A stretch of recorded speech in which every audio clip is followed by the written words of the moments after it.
તો આજના વિડીયોમાં હું તમને બાજરીના જે રોટલા હોય છે એ કરતા શીખડાવીશ અને જે લોકોને સાવ બાજરીના રોટલા નથી આવડતા એ લોકોના માટે હું આજે એક સ્પેશિયલ અને એકદમ નવી ટીપ લાવી છું બાજરીના રોટલા કરવા માટે.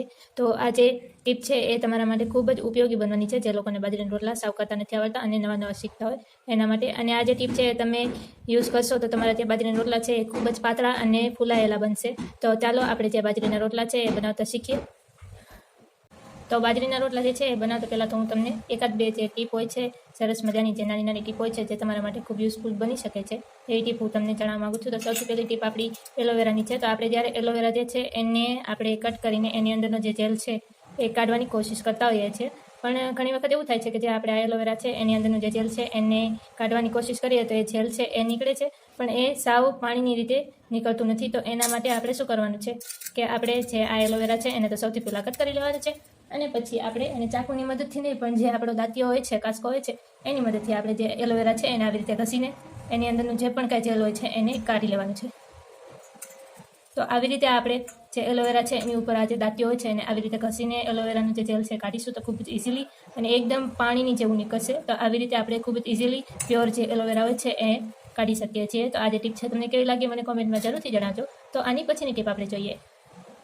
તો સૌથી ઇઝીલી અને ઝડપથી બાજરીના જે રોટલા છે એને બનાવવા માટે આપણે સૌથી પહેલાં તો એક આવી કડાઈ અથવા તો કોઈ પણ જે પેન હોય છે એ લઈ લેવાની છે અને એની અંદર આપણે આવી રીતે થોડુંક પાણી નાખી દેવાનું છે. આવી રીતે 1 થી 2 વાટકી આપણે એની અંદર પાણી નાખી દેવાનું છે અને પછી જેટલું તમારે મીઠું નાખવાનું હોય છે એટલું આપણે મીઠું નાખી દેવાનું છે. પછી જે આ મીઠું છે એને આપણે થોડુંક ઓગળવા દેવાનું છે. તો આવી રીતે વેલણાની મદદથી આપણે એને ઓગાળી શકીએ છીએ. તો આવી રીતે આપણે એને ઓગાળી દેવાનું છે.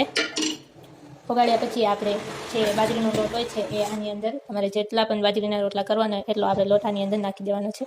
તો થોડો થોડો આપણે લોટ આની અંદર નાખવાનો છે અને થોડું થોડું આવી રીતે વેલણાની મદદથી આપણે જે આ લોટ છે એને મિક્સ કરતું જવાનું છે. તો આવી રીતે આપણે આ જે બાજરીનો લોટ છે એને મિક્સ કરી દેવાનો છે પાણી સાથે. જેટલા તમારે રોટલા કરવા હોય બાજરીના એટલો આપણે લોટ આની અંદર નાખવાનો છે. તો આવી રીતે આપણે એને પાણીની અંદર મિક્સ કરી દેવાનું છે.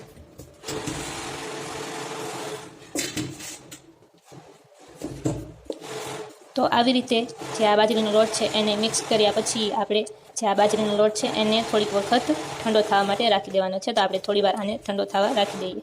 તો આપણે જે બાજરીનો લોટ હતો એને તવીની અંદર આવી રીતે ગરમ કરીને આપણે આવી રીતે એને ભેગો કરી લીધો હતો અને એના પછી આપણે જે આ લોટ છે એને ઠંડો થવા દીધો હતો અને ઠંડો થઈ જાય પછી આપણે જે લોટ છે એની ઉપર થોડુંક આપણે તેલ લઈને જે આ લોટ છે બાંધેલો છે એને આપણે તેલવાળો કરી નાખવાનો છે. તો આવી રીતે હાથ ઉપર થોડુંક તેલ લઈને આપણે જે આ લોટ છે એને સારી રીતે તેલવાળો કરી લેવાનો છે અને એના પછી આપણે જે આ લોટ છે એનો એક લુઓ આપણે કાઢી લેવાનો છે. તો આપણે સૌથી પહેલાં એનો એક લુઓ કાઢી લઈએ. તો અહીંયા આપણે બાજરીના લોટમાંથી નાનો એવો લુઓ કાઢી લીધો છે અને આપણે એને જે કોરો બાજરીનો લોટ હોય છે એને આની ઉપર રાખીને આપણે આ જે લુઓ છે એને આખો જે આ કોરો લોટ હોય છે એના વાળો કરી લેવાનો છે. આવી રીતે આપણે એને કરવાનું છે અને પછી જે આ વેલણ હોય છે વેલણની મદદથી હળવા હાથે એકદમ હળવા હાથે જે આ લુઓ હોય છે એને આપણે આવી રીતે વણી લેવાનું છે. તો આવી રીતે તમે જે બાજરીના રોટલા હોય છે એને જે આ વેલણ હોય છે એની મદદથી વણીને બનાવી શકો છો. અહીંયા મારો જે લોટ છે એ થોડોક વધારે નરમ થઈ ગયો છે, થોડોક વધારે પાતળો થઈ ગયો છે અને ખૂબ જ ઢીલો થઈ ગયો છે લોટ. તો એના માટે જે આ રોટલો છે એ બહુ સારી રીતે નથી થયો, ગોળ નથી થયો.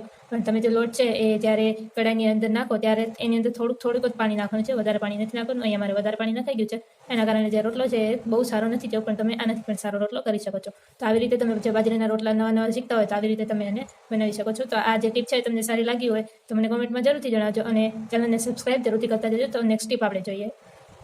તો મારી નેક્સ્ટ ટીપ જે લોટ બાંધવાની દાતરી હોય છે એના માટેની છે. તો આ જે લોટ બાંધવાની દાતરી છે એને અમે લોકો તો દાતરી જ કહીએ છીએ, પણ તમે લોકો આને શું કહો છો મને કોમેન્ટમાં જરૂરથી જણાવજો. તો જે આ દાતરી હોય છે એને આપણે એની અંદર જે લોટ બાંધીએ છીએ તો લોટ જ્યારે બાંધતા હોય છે ત્યારે જે આ દાતરી છે એ ઘસાતી હોય છે તળિયાથી અને જે એનું તળિયું છે એ ખૂબ જ પાતળું થઈ જતું હોય છે અને ઘણી વખત તો એની અંદર નાનો એવો હોલ પણ થઈ જતો હોય છે. તો એના માટે આપણે શું કરવાનું છે કે આપણે કોઈ પણ જે નકામી નેલ પોલિશ હોય છે નેલ પોલિશ લેવાની છે અને એ જે નેલ પોલિશ છે એને સેન્ટરમાં આપણે આવી રીતે રાઉન્ડ શેપમાં લગાવી દેવાની છે. તો આવું કરવાથી તમારી જે દાતરી છે એને ક્યારેય પણ એની અંદર હોલ નહીં પડે અને તમારી જે દાતરી છે એ ખૂબ જ સારી રહેશે. તો મારા જે બધા જ વિડીયો છે આની અંદર જે પણ કંઈ મેં આ વિડીયોની અંદર ટિપ્સ જણાવી છે તમને એ મને એ કેવી લાગી એ મને કોમેન્ટમાં જરૂરથી જણાવજો અને એની સાથે ચેનલને સબસ્ક્રાઈબ જરૂરથી કરતા જજો અને આ જે વિડીયો છે તમને ગમે હોય તો આ વિડીયોને શેર જરૂરથી કરતા જજો.